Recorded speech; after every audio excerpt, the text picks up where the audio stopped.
Hi guys, here is the last part of the free fall problem that we solved together. As you remember, my mom was tired of me and my brother and she threw us out the window. So I've already have my sketch. I just got to flip that little arrow because we're actually being thrown with an upward speed. And just to keep things consistent, I'm still going to say up is negative and down is positive.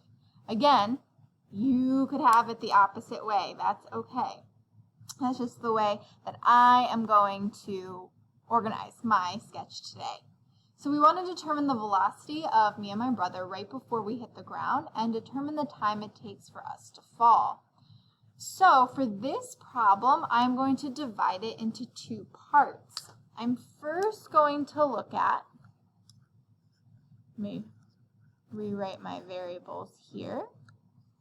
I'm first going to look at when we get to the highest point, and then I'm going to evaluate the fall from that point.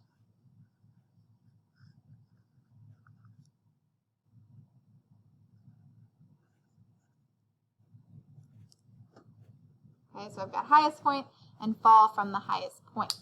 So first I want to look at all of my variables, all of my knowns for up to the highest point. So we know that my mom throws us upward.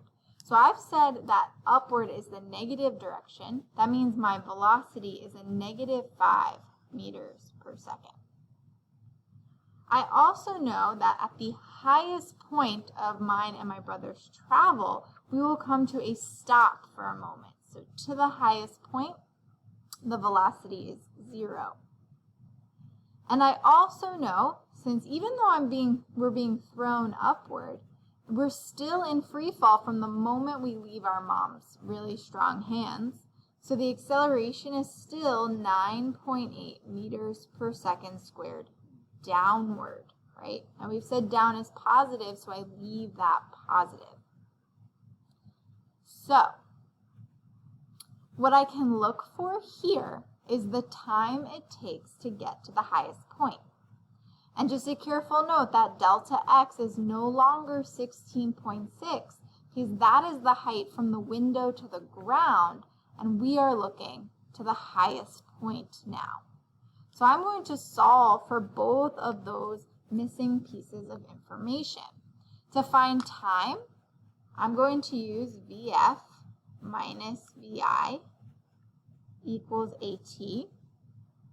So I have 0 minus -5 divided by 9.8, and the time of this piece of travel is 0.51 seconds.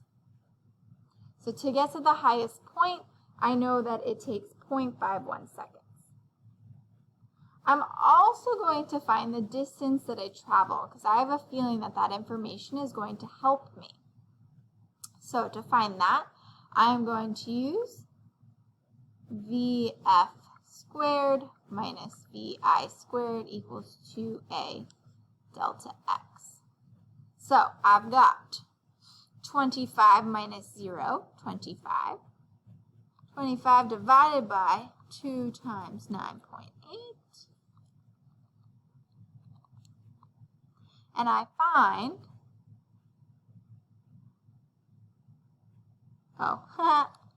I find that the distance that my brother and I travel upward is 1.28 meters. And it's a displacement, so direction matters, so it's a negative 1.28 meters, right? Because it's 1.28 meters above where we started, and we said that direction, that upward direction, is negative. Okay, cool.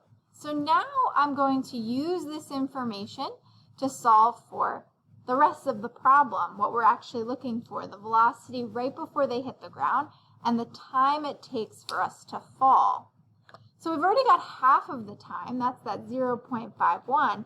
Now we need to find the remainder of the time.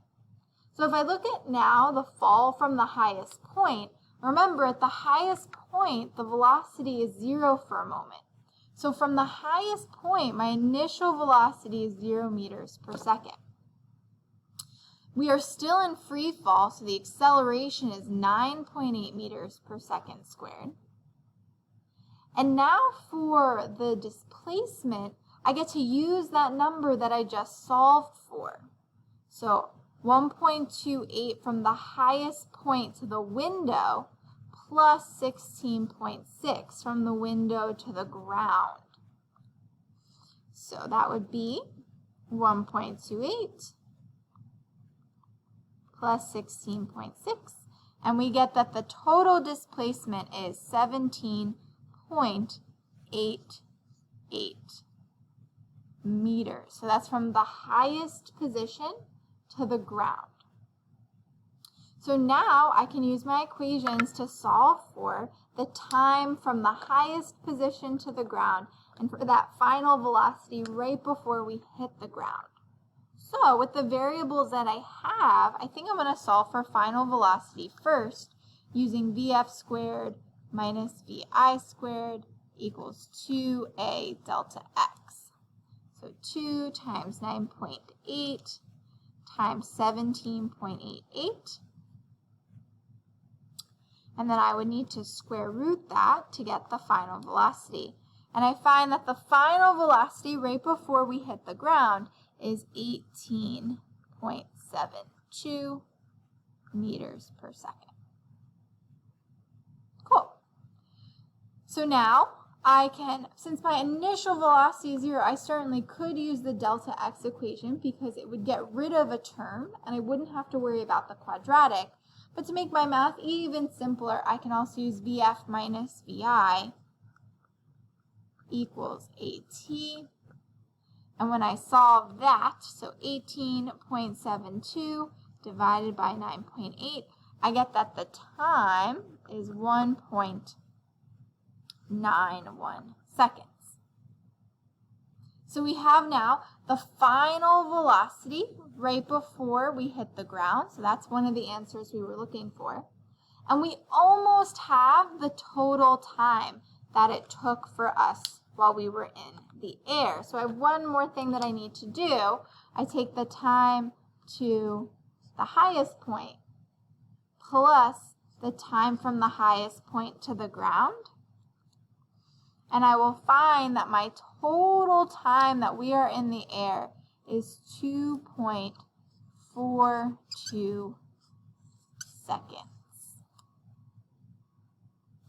And there you have it.